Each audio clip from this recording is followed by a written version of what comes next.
Hola, por favor, and welcome to your daily dose of Fortnite. Today we're going to be doing another weapon review video. A few pieces of info before we get into the review. We'll be rating the weapon in 6 categories. DPS, which is damage per second. Effective range, which is basically how far away can you shoot a husk from and still do 100% of the weapon damage without any damage fall off. Ammo cost, how quickly are you burning through ammo when firing the weapon. Durability, how much damage can you do with the weapon before it breaks and you have to craft a new one.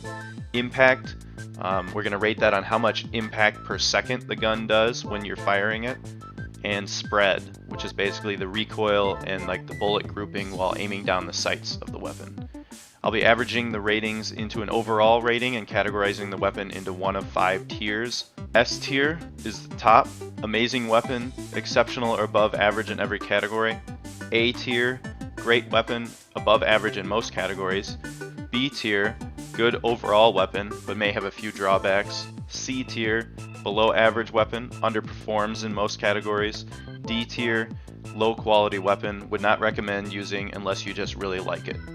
A few disclaimers, the DPS numbers for the weapons I use come from White Sushi's spreadsheet. He's a user on Reddit. I'll put a link in the description of the video to that spreadsheet so you can take a look for yourself.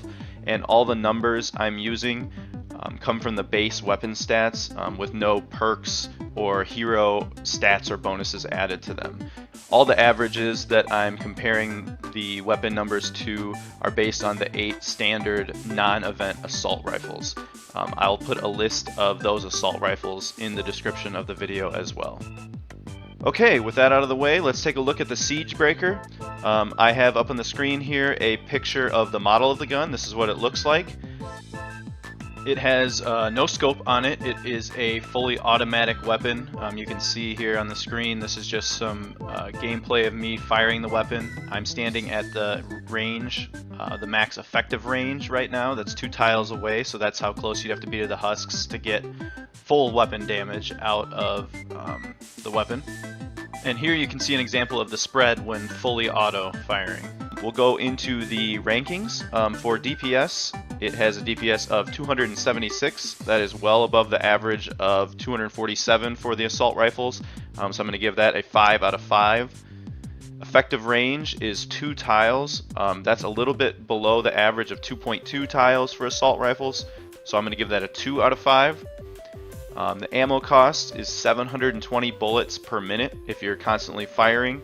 Does not take into account reload times. That is just the rate at which it burns through ammo. That's pretty poor. The average for assault rifles is 438 bullets per minute. So this thing is going to burn through ammo pretty fast if it's constantly fired. I'm going to give that a 1 out of 5 for that category. Durability, you can get 172,000 damage per gun before having to craft another one. Again, based on the base numbers for the weapon, obviously you're going to do more damage when you level it up and have good perks and heroes. But that is above the average of 162,000 per gun for normal assault rifles, so I'm going to give that a 4 out of 5. The impact per second while firing is 708. That is above the average of 525 for assault rifles, so I'm going to give it a 4 out of 5 in that category. And the spread is 0.016. That is exceptional. The average for assault rifles is 0.033, so I'm going to give that a 5 out of 5. So if we average those out, that gives us an overall ranking of 3.5 out of 5, which puts us in the A tier, which again is a great weapon, above average in most categories. The positives are the DPS and the negatives are the ammo costs for the weapon. My overall thoughts on the weapon is it's a great overall weapon that can be used in a variety of engagements, but will burn through ammo quickly and requires fairly close combat. That's it, guys. That's my review on the Siegebreaker. If you have any questions or comments, you think I missed anything, let me know in the comments. And as always, if you enjoy seeing these weapon reviews and you like my videos, feel free to subscribe and hit the notification button so you'll be notified whenever I come out with a new video. But other than that, thanks for watching and have a great day.